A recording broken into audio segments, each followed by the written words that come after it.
नमस्कार. आज मी तुम्हाला चमचमीत टेस्टी अशी भरल्या दोडक्याची भाजी बनवून दाखवणार आहे. भरल्या दोडक्याची भाजी केल्यानंतर त्यामधला दोडका खाताना मात्र तो खूप जास्त पानचट लागतो, गिळगिळीत लागतो. तर तसं होऊ नये यासाठी मी तुम्हाला कुणीही न सांगितलेली माझी सोपी आणि साधी ट्रिक सांगणार आहे. जेणेकरून दोडका खाताना खूप छान टेस्टी असा लागेल. सोबतच दोडक्याचा रस्सा टेस्टी कसा बनवायचा हे सुद्धा रेसिपीमध्ये मी तुम्हाला सांगितलेलं आहे. तर चला रेसिपीला सुरुवात करूया. दोडक्याची भाजी बनवण्यासाठी इथं मी 5 दोडके घेतलेले आहेत. तुम्ही याऐवजी 3 किंवा 4 दोडके घेतले तरीही चालेल. दोडका घेताना मात्र तो छान कोवळा, लुसलुशीत पाहून घ्यायचा आहे. खूप जास्त मोठ्या आकाराचा किंवा निब्बर झालेला दोडका तुम्हाला घ्यायचा नाही. आता सगळ्यात अगोदर हे दोडके आपल्याला स्वच्छ धुवून यावरच्या शिरा काढून घ्यायच्या आहेत. तर हे दोडके माझ्या बहिणीच्या शेतातले आहेत. तिने छान कोवळे लुसलुशीत दोडके मला पाठवलेले आहेत. तर आता हे घ्या, सगळ्या दोडक्यांच्या शिरा काढून घेतल्या. या शिरांची तुम्ही चटणी सुद्धा बनवू शकता. आता आपल्याला भाजीसाठी दोडका कट करून घ्यायचा आहे. त्यासाठी मागचा पुढचा भाग आपल्याला काढून टाकायचा. यानंतर लांबट आकारामध्ये सुरुवातीला कट करून घ्यायचे आहेत दोडके. यानंतर आपण भरलं वांग बनवण्यासाठी जसं वांग कट करतो, अगदी तसेच हे दोडके आपल्याला कट करून घ्यायचे आहेत. दोडक्याला कट मारताना अगदी खालपर्यंत मारून घ्यायचा नाही. थोडीशी जागा खाली ठेवायची आहे, कारण आपण यामध्ये मसाला भरणार आहोत. दोडके कट करून घेतले. आता माझी साधी आणि सोपी सिक्रेट ट्रिक. दोडका खाताना खूप जास्त पानचट किंवा गिळगिळीत लागू नये यासाठी इथं एक ट्रिक तुम्हाला वापरायची आहे. ती म्हणजे थोडंसं यावरती आपल्याला मीठ भुरभुरून घ्यायचं आहे. अगदी पोहे खायचा छोटा अर्धा चमचा मीठ घेतलेला आहे. आता हे मीठ आपल्याला या दोडक्यांना लावून घ्यायचं आहे. अगदी सगळीकडे हे मीठ लावून घ्यायचं आहे. आपण कट करून घेतलेला दोडका आहे त्यामध्ये सुद्धा हाताने व्यवस्थित असं मीठ भरून घ्यायचं आहे. व्हिडिओमध्ये तुम्हाला दिसत आहे अगदी अशाच पद्धतीने मीठ लावून घ्या. आता हे दोडके आपल्याला 10 ते 15 मिनिटांसाठी साईडला ठेवून द्यायचे आहेत. तोवर आपण वाटण तयार करून घेणार आहोत. त्यासाठी इथे खडे मसाले घेतलेले आहेत. पोहे खायचे 2 चमचे धने, 2 हिरव्या वेलची घेतलेल्या आहेत, अर्धा चमचा जिरं, अर्धा चक्रफूल, 2 तुकडे दालचिनीचे घेतलेले आहेत, 6 ते 7 काळे मिरे व 2 लवंगा घेतलेल्या आहेत. जर का तुम्हाला इथं खडे मसाले वापरायचे नसतील तर याऐवजी गरम मसाला वापरला तरीही चालेल.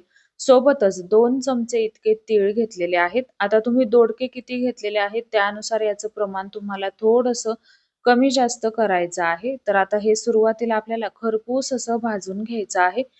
भाजून घेतलेले खडे मसाले काढून घेतले. आता यानंतर एक छोटी वाटी खोबऱ्याचे काप घेतलेले आहेत. खोबरं सुद्धा आपल्याला ब्राऊन रंगावरती भाजून घ्यायचं आहे. काढून घेऊया. यानंतर त्याच वाटीने 1 वाटी इतके शेंगदाणे घेतलेले आहेत. शेंगदाणे सुद्धा आपल्याला खरपूस असे भाजून घ्यायचे आहेत. काढून घेऊया. यानंतर आता आपण जे भाजून ठेवलेले खडे मसाले, तीळ, खोबरं मिक्सरच्या भांड्यामध्ये काढून घ्यायचं आहे. आता याच सोबत आपण एक वाटण सुद्धा यामध्ये घालणार आहोत. तर इथं मी 2 हिरव्या मिरच्या, 4 ते 5 आल्याचे तुकडे घेतलेले आहेत, 7 ते 8 लसणाच्या पाकळ्या घेतलेल्या आहेत. लसूण तुम्ही थोडासा कमी जास्त करू शकता. आता हे आपल्याला मिक्सरला चांगलं बारीक असं फिरवून घ्यायचं आहे. शक्य होईल तितकं हे तुम्हाला बारीक फिरवून घ्यायचं आहे. जेणेकरून यामध्ये मोठे-मोठे खडे मसाले राहणार नाहीत. आता हे फिरवून घेतल्यानंतर यामध्ये आपल्याला शेंगदाणे घालायचे आहेत.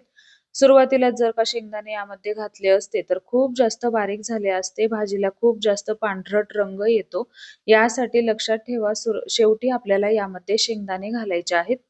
तर आता हा आपला मसाला तयार झाला. एका ताटामध्ये काढून घेतला. अर्धा चमचा हिंग, अर्धा चमचा हळद, 1 चमचा इथं मी लाल बेडगी मिरची पावडर घेतलेली आहे. मिरची पावडरचं प्रमाण कमी करू शकता. यानंतर चवीनुसार मीठ घालायचं आहे. आता हा मसाला जर का तुम्हाला कोरडा वाटला तर यामध्ये थोडंसं तेल तुम्हाला घालायचं आहे. आता हे सगळं मिक्स करून घेतलं तर आता आपला मसाला तयार आहे. इकडे आपला दोडका सुद्धा मिठामध्ये छान असा मुरला गेला. तर ही खूप छान आणि सोपी ट्रिक आहे. दोडका खाताना खूप टेस्टी लागतो. एकदा नक्की बनवून पहा. तर आता हा मसाला आपल्याला या दोडक्यांमध्ये भरून घ्यायचा आहे. तर आता राहिलेला मसाला आपण भाजीमध्ये वापरणार आहोत. आता आपण भाजीला फोडणी देणार आहोत. त्यासाठी कढईमध्ये 2 मोठे चमचे आपल्याला तेल कडकडीत गरम करून घ्यायचं आहे. अर्धा चमचा मोहरी, अर्धा चमचा जिरं घालायचं आहे. यानंतर एक मध्यम आकाराचा कांदा बारीक कट करून यामध्ये घातला. कांदा छान गोल्डन ब्राउन रंगावरती भाजला गेला की लगेचच 7 ते 8 कढीपत्त्याची पानं घालायची आहेत. एक छोट्या आकाराचा टोमॅटो बारीक कट करून यामध्ये घातला. टोमॅटो घेताना छान पिकलेला घ्यायचा आहे. टोमॅटो हलकासा परतला की यामध्ये थोडंसं पाणी घालायचं आहे, जेणेकरून टोमॅटो छान असा शिजला जाईल.